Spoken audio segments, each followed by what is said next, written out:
শুভ সন্ধ্যা। কবিতায় নাসিমা চ্যানেলে আপনাদেরকে স্বাগত। সকলে কেমন আছেন? আজকে শোনাবো আমার লেখা ছোট দুটি কবিতা। প্রথম কবিতাটির নাম অভাগা শীত। আসছে বছর আসবো আবার, এবার তবে চলি, ঘিরবে না কুয়াশা আর গ্রাম বা শহরতলি। স্নান করে মাছ বাছারা সব নোংরা হয়েছিলি, শুধু আমার দোহাই দিয়ে স্নানে ফাঁকি দিলি। বসন্তকে দিয়ে গেলাম প্রেমে ডুবে থাক, পারলে পলাশ গাছের ওপর বাজারে জয় ঢাক। রং মাখবি সিদ্ধি খাবি মন তো গড়ের মাঠ, রোদে পুড়ে ভাজা হয়ে সাজবি পোড়া কাঠ। কম গালি তো দিসনি আমায়, প্রতিদিন রাতে ভরিয়ে দিতিস অভিশাপে লেপ কম্বল হাতে।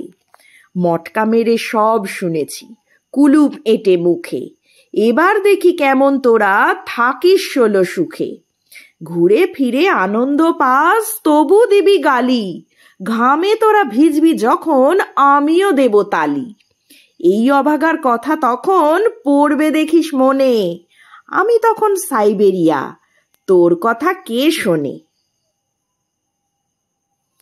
আমার দ্বিতীয় কবিতাটির নাম কম্প্রোমাইজ। কম্প্রোমাইজ করতো যদি সবাই একটুখানি, এই পৃথিবী হতো তখন 16 সুখের রানী।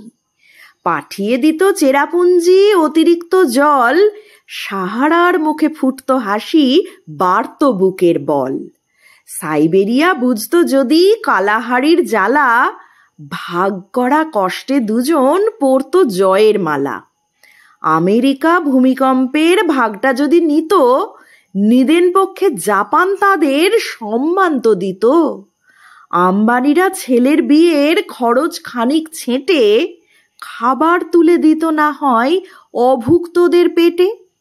ইংল্যান্ডের রানীর মাথার মুকুট বেচে দিলে, মরতো না আর খাদ্যাভাবে শিশু তিলে তিলে। সবাই সুখে থাকুক সবার আপন আপন দেশে, এমন ভাবলে যুদ্ধ কি আর হতো অবশেষে। সবাই নিজের জায়গা যদি একটু দিত ছেড়ে, আকাশ থেকে চাঁদও তখন আনা যেত পেরে। ধন্যবাদ।